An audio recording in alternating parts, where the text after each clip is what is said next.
Hey everyone, welcome to another exciting episode of the Scratch the Track podcast presented by the Dude Room Show and co-produced by Mr. IVEST. I'm Dude. And I'm Grim. And today we're going to be talking about a little concert. Took place on June 11th, 2023 by a little band that goes by the name of King Gizzard and the Lizard Wizard, taking place at the Salt Shed in Chicago, Illinois. The S is silent. Yeah. So there's that. Well, this was our first time at the Salt Shed. I used to live in Chicago many years ago, and it was not around. But I really, first off, just loved the venue. I thought it was a great place. I mean, the weather sucked, but the venue was great. Yeah, it was interesting for having seen them in Colorado in October last fall. First Red Rock show. It's so funny because it was actually warmer than it was in June in Chicago, which does not make any sense, but it happened. But regardless of that, they delivered. They did. And it was an interesting show. I got to see some stuff that I hadn't seen. There was a couple things that I would have been. A couple repeats. Yeah, a couple repeats. They're really getting into playing the river a lot, which I like. But for 3 shows, I've seen it at all 3 of them. With what is described here as the elongated Grateful Dead style jam, which certainly was just that. But it is one of my favorite songs there, so it's kind of hard to complain about it. But it's just, come on, man, Mr. Beat. I was hoping for Mr. Beat so bad that they were going to go into it after Evil Death Roll, but. Yeah. Well, it was interesting because I know, leading up to this show, it's one of those things that, at least for me, I look at previous set lists, what they're playing and everything. Like we had a good idea. This was a couple of days. The new album coming out. Yeah. Yeah. The new album came out this Friday. So we're like, oh man, are they going to play the whole thing? No, I didn't expect that. But they did play 2 tracks from it. We got, Motor Spirit minus the introduction. And then we also got Witchcraft. Now, I liked with Motor Spirit how they kind of looped. And then they went from Motor Spirit into the Great Chain of Being and then kind of looped back in Gaia. Yes. That was cool. It was interesting how they divided it up because they started with like a mini set of microtonal stuff, which you knew based on the guitars that they came out. You knew that was how it was going to start. And then they went into metal and then they just kind of played a bunch of other stuff. Yeah. Well, it's cool, man, because they do that. I mean, they did that towards the end, too. When they were doing what Boogeyman Sam is what they ended up playing. And we were like, that's the interesting thing is like whenever I go to a concert, usually it's a band and they just play a song and, that's the song, but the way they play is it's a lot like their albums where they're kind of going in and out of things. I mean, even on their albums, they'll go back into like little parts and like tease things that they had like earlier in albums and everything. And they do the same thing live. And it's really a lot of fun because then you're like, your ears pick up on that and you're like, oh, whoa, are they going like fully into the song or are they teasing it? Yeah. Like what's, kind of what's happening. And it's just a lot of fun to kind of have that in a show because, I'm always like, oh, what are they going to play next? What are they going to do? And it's when you got 23 albums to choose from, I mean, it's really, it's a roll of the dice, like one of those 20-sided die. I really thought the Boogeyman Sam bit was cool because I've actually never heard them do a cover before, but they threw in like bits of covers. So Got My Mojo Working, Cutthroat Boogie, and then Going Up the Country by Canned Heat, which was cool. And Ambrose really shined on that one. I mean, he shined throughout the whole show. Yeah, but Joey. I mean, there especially, but... Yeah. Dude, I wish they would have played more of Head on Pill. That was awesome. And the Dripping Tap. But just the way they did it and concluded it all. I got the feeling that there was probably a curfew, so to speak, because it was kind of in a more residential area. And it was, a Sunday night?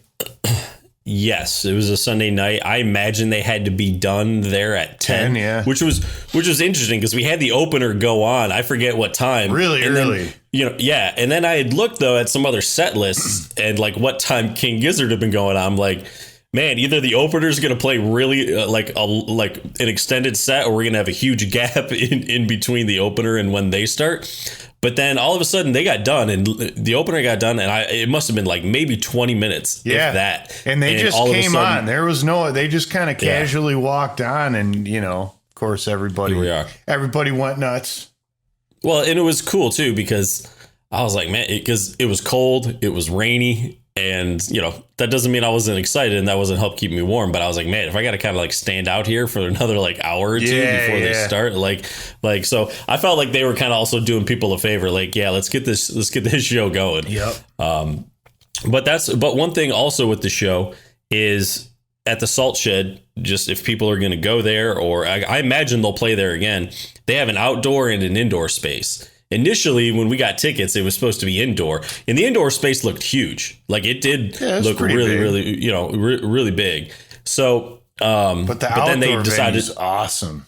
Yeah, they decided to move to the outdoor, and you got the city like in the background and everything. Yeah, it's really cool. It was So definitely a great venue, and it sounds like they're continuing to upgrade things there. But bathroom situation was good. Drinks and stuff were good. And if you make the mistake of bringing in your metal water bottle empty, which they won't let you do, you can actually just leave it at will call with your name on it, and they will give it back to you. It was really nice. Dude, that is really nice because most places are like, yeah, tough shit. Yep. And then Throw you're like, it away or stuff, go stuff it in a bush or behind like the fifth pillar in the third row of the and parking hope lot. Nobody And pisses in it. Exactly. Yeah. Hope that. So favorite what are your highlights from the show, dude? I mean, going into it, again, I always go and look at previous set lists and like what they're going to play and everything. And I was actually overall just really surprised. This to me seemed like a little bit different of a set list of the songs that I expected to hear stuff from the new album, and I thought we would hear more than just a tease from the Dripping Tap because they play that frequently. The one song I don't know, I did want to hear like going into it was Gaia, and this version, the great thing about it was dedicated to John Mayer. Yeah. I think they said they actually, I couldn't hear some of that stuff because but at the same point, it was a great level when everybody was playing. Yeah. You know what I mean? And you could hear everything in that sense, but it became kind of tough sometimes when they were just talking. Yeah. But in between songs. I read that it was dedicated to John Mayer, the guitar slayer, which I thought was pretty funny. Yeah. I'm not sure. I mean, maybe that's just a joke or something. Yeah, that would be my guess. I don't know if they're like buddies with him and, he's going to be opening for them on their next tour. Probably not. Something tells me he wouldn't really relate to their music, which is too bad because his is not as cool. No offense. I'm taken. There's yeah, I mean, I think I was surprised at some of the things. I guess I was more surprised at what they didn't play. Like, we got nothing off Polygon Dwandaland. We got But we did see that run twice, so we did. I would have loved Crumbling Castle. I mean, come on. Yeah, I know. We didn't get anything off Nonagon Infinity. Well, we got one off Nonagon Infinity, one off Omnium, which is Gaia. But then, like, even Butterfly 3000, I was kind of hoping that they were going to play something off that because they have been playing Shanghai at a few shows, and nothing off Changes either, which I saw they've been playing some of that. A track or two. So it was great, full energy show. Really loved it. I mean, if you look at on a Setlist FM.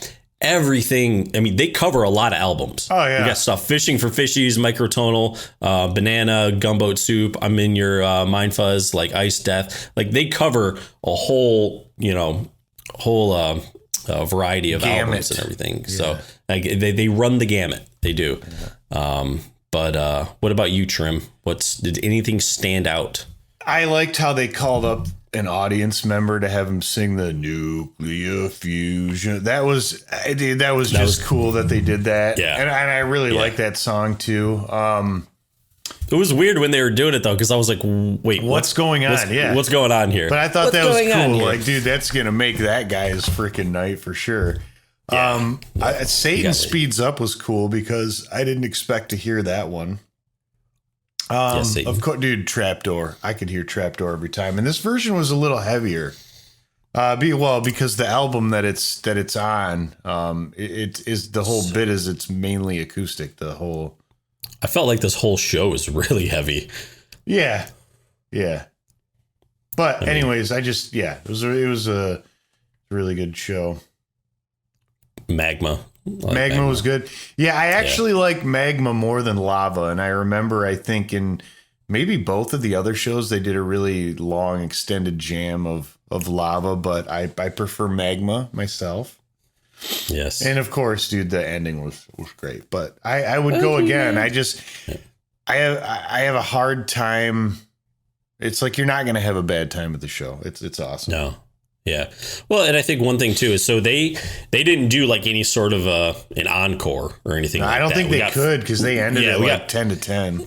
Yeah, that's the thing. It was like right pushing up on 10, and I just imagine that's when the curfew was. But at the same time, I know a lot of people, it's become such a staple. Like sometimes you have bands coming out like 3 times and everything, but they're just like, hey, we're just going to play balls to the wall for like 2 hours, and we hope that's good enough for you. And it is like, I don't need you to walk off the stage, take a 10-minute break, and then come back on and keep playing. If just keep playing. You know, just take a drink of water. So. What the fuck is that shit? But yeah, definitely, we'd love to hear. Catch them on their residency tour. Yes, I would love to hear some other people who maybe saw them in Chicago, what your experience was like, but also some of the other shows and everything. And are you guys excited for the new album? Have they been playing more from the new album now that it's released? Yeah, so I think they do a good job mixing it in. I mean, you can't just do all that because you got so much else. Got so much stuff, man. So much. Like, subscribe, and comment below. So, all right. Anyways. Time to go. Dude and Grim Show. Scratch the Track is produced by the Dude and Grim. Additional music provided by Moore and the Tings. Copyright 2023. The Dude and Grim Show.